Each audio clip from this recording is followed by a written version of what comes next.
సంవత్సరాల తరబడి ఎన్ని మందులు వాడినా మీ మోకాల నొప్పులు తగ్గట్లేదా? ప్రాణ పెయిన్ క్లినిక్ లో అత్యాధునిక చికిత్స. Welcome to Suman TV. నేను మీ నవీన్. ఈ నెల చంద్రబాబు నాయుడు గారు 4వ తారీఖున ముఖ్యమంత్రి హోదాలో ఢిల్లీకి అయితే వెళ్ళబోతా ఉన్నారు. సో రాష్ట్ర ప్రయోజనాల కోసం మొదటిసారిగా ఢిల్లీకి వెళ్తా ఉన్నారు. సో అక్కడ ఎట్లాంటి అంశాలు తెరపైకి రాబోతా ఉన్నాయన్నది సీనియర్ జర్నలిస్ట్ విజయ్ గారిని అడిగి తెలుసుకుందాం. సార్ నమస్తే అండి. నమస్తే నవీన్. ఏంటి సార్, మొత్తానికి ఢిల్లీ పర్యటన చాలా హాట్ టాపిక్గా మారింది ఇప్పుడు. సో అంటే ఇక్కడ మనం చెయ్యి చాపే పరిస్థితుల్లో లేము ఇప్పుడు, అంటే అడిగి తీసుకునే పరిస్థితిలో ఉన్నాం. ఎలాంటి అంశాలపై అక్కడ తెరపైకి రాబోతా ఉన్నాయి? అంటే నవీన్, మీరు చెప్పినట్టుగానే ఇప్పుడున్నటువంటి పొలిటికల్ సినారా చూస్తే 2014లో ఇదే మన ఎన్డీఏలో మనం ఉన్నాము.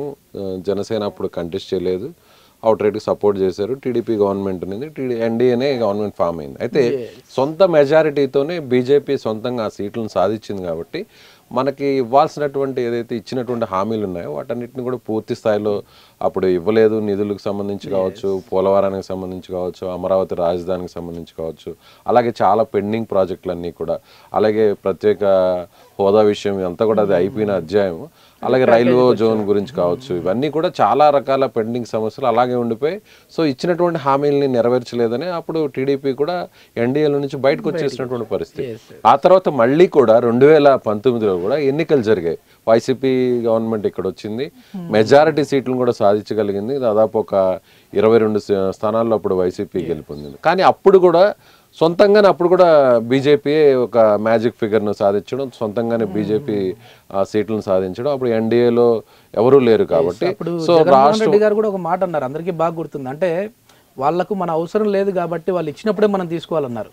కానీ అంటే ఖచ్చితంగా మనం మెజారిటీ స్థానాలు సాధిస్తే మాత్రం మనం కేంద్రం మెడలు వంచి పనిచేయించుకోగలం అంటూ కూడా ఆయన గతంలో ఎన్నికలకు ముందు 2019 ఆ టైంలో కూడా వ్యాఖ్యలు చేశారు. కానీ అనుకున్నట్టే ప్రజలైతే వైసీపీకి మెజారిటీ సీట్లు అప్పట్లో ఇచ్చారు. కానీ అక్కడ అవసరం లేనటువంటి పరిస్థితి అనమాట. బీజేపీకి ఎన్డీఏకి అంత అవసరం లేని పరిస్థితి, సొంతంగా వాళ్ళే మెజారిటీ సాధించారు. కానీ ఇప్పుడు మాత్రం పరిస్థితి అది కాదు. ఖచ్చితంగా మన అవసరం ఉంది. ఖచ్చితంగా ఇక్కడ తెలుగుదేశం పార్టీ, జనసేన పార్టీ అవసరం ఖచ్చితంగా ఉంది.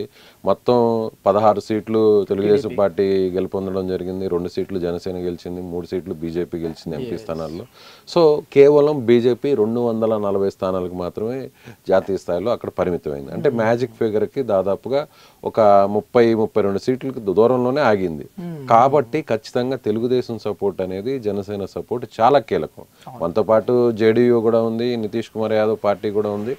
వాళ్ళు కూడా అదే స్థాయిలో ఆ రాష్ట్రానికి సంబంధించినటువంటి డెవలప్మెంట్ మీద కాన్సన్ట్రేట్ చేశారు. అయితే ఇవాళ జరుగుతున్నటువంటి ప్రత్యేకంగా ఇప్పుడు మనం చర్చించుకునేటట్టుగా ఈ నెల 4వ తారీఖున చంద్రబాబు గారు సీఎం హోదాలో ఆయన ఢిల్లీకి వెళ్ళబోతున్నారు. అక్కడ ఫైనాన్స్ మినిస్టర్ నిర్మలా సీతారామన్తో భేటీ కాబోతున్నారు. అనేక పెండింగ్ ప్రాజెక్టులకు సంబంధించి కూడా ఆయన డీటెయిల్డ్గా డిస్కస్ చేయబోతున్నారు.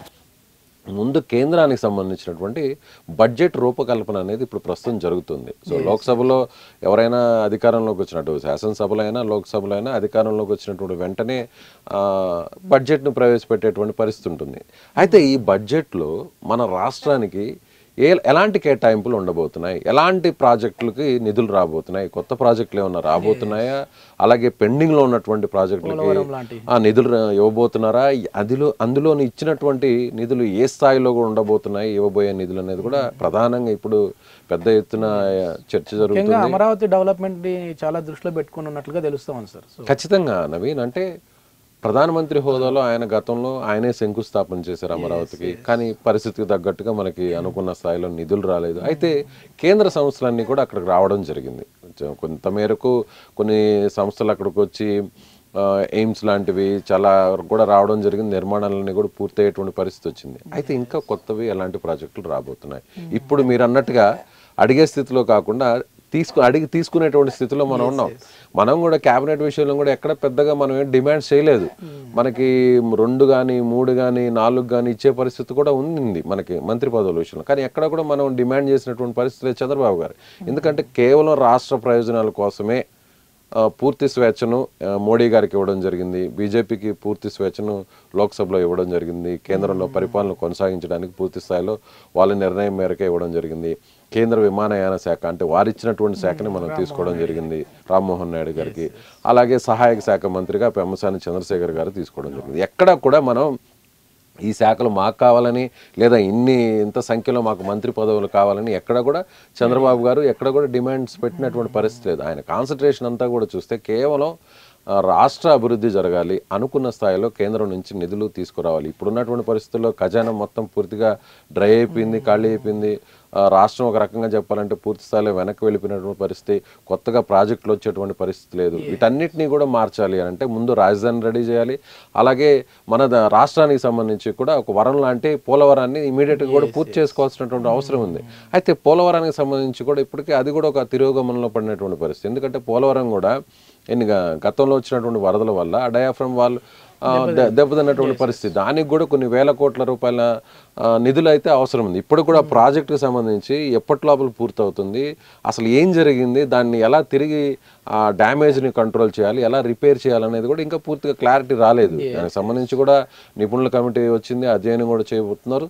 ఇవన్నీ కూడా ఆయన పెండింగ్లో ఉన్నటువంటి ప్రాజెక్టులు ఏంటి. గత 5 ఏళ్ల పాటు వైసీపీ ప్రభుత్వంలో మీరు రాసినటువంటి ఉత్తరాలు, ప్రత్యుత్తరాలు ఇవన్నిటినీ కూడా మీరు ఎలాంటి డిమాండ్స్ చేశారు, అటువైపు నుంచి కేంద్రం ఎలాంటి సమాధానం ఇచ్చింది, అవి ఏ స్టేజెస్లో ఉన్నాయి, ఇవన్నీ కూడా ఆ స్టేటస్ అంతా కూడా ఇప్పటికీ అన్ని శాఖలకు సంబంధించి కూడా పిఎస్లకు లేఖలు రాయడం జరిగింది, ఆదేశాలు ఇవ్వడం జరిగింది. హెచ్ఓడీలకు కూడా అన్ని శాఖలు హెచ్ఓడీలకు ఆదేశాలు ఇవ్వడం జరిగింది. అసలు ఇప్పుడున్నటువంటి స్టేటస్ ఏంటి, సో అక్కడ మనం ఏం డిస్కస్ చేయాలి, మనకు రావాల్సినటువంటి ప్రధానంగా ప్యాకేజ్ అనేది అంటే హోదా అనేది పక్కన పెడితే ప్రత్యేక ప్యాకేజ్ కూడా గతంలో మనకి అనుకున్నట్లుగా రాలేదు అని చెప్పేసి బయటకు వచ్చారన్నారు అప్పుడు. సో ఎన్డీఏ నుంచి మరి ఇప్పుడు ఎట్లా ఉండబోతోంది, ప్రత్యేక ప్యాకేజ్ ఉండబోతోందా లేదంటే హోదా ఖచ్చితంగా అంటే అందరూ ఒక సందర్భంలో చాలా మంది కూడా ఇటీవల షర్మిల గారు కూడా ఒక పాయింట్ని రేస్ చేశారు. ఆమె వాళ్ళు కూడా ఒక ప్రెస్ మీట్ కూడా మాట్లాడుతూ మీడియా ముందుకు వచ్చిన తర్వాత నితీష్ కుమార్ యాదవ్, ఆయన జేడీయూ అధ్యక్షుడిగా ఉన్నటువంటి నితీష్ కుమార్ యాదవ్ ఆయన కూడా కీలకమైనటువంటి పొజిషన్లో ఉన్నారు. కాబట్టి ఎప్పటి నుంచో పెండింగ్లో ఉన్నటువంటి బీహార్ కూడా ప్రత్యేక హోదా ఇవ్వాలి అనేటువంటి ఆ డిమాండ్ ఆయన రేస్ చేశారు. వారు కూడా అసెంబ్లీలో ఆ తీర్మానాన్ని కూడా పాస్ చేశారు. సో మీరు ఎందుకు చేయట్లేదు అంటూ కూడా క్వశ్చన్ చేశారు. అంటే కొన్ని వాస్తవ పరిస్థితులు చూడాలి నవీన్.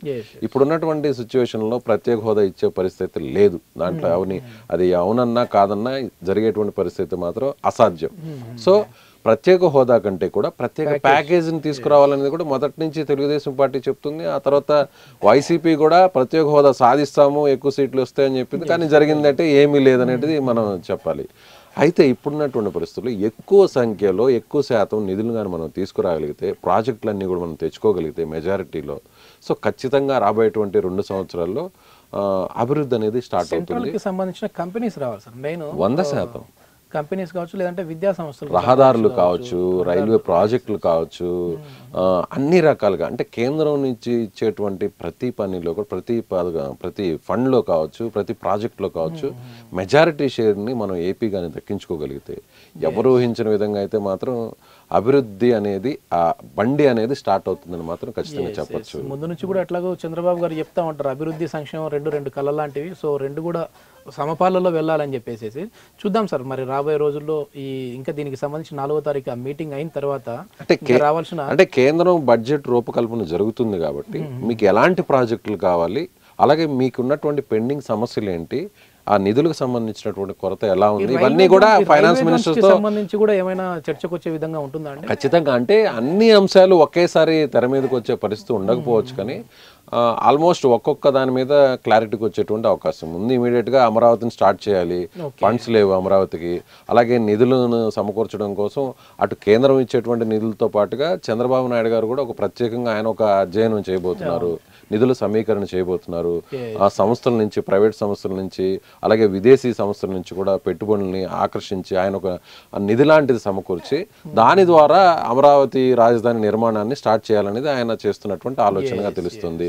మరొక వైపు చాలా బిల్డింగ్స్ అన్ని కూడా కన్స్ట్రక్షన్ పూర్తి అయిపోయినాయి. కొన్ని 70% పూర్తయి, 80% పూర్తయి, మరికొన్ని 95% పూర్తయి. వీటన్నిటిని కూడా స్టార్ట్ చేయడం.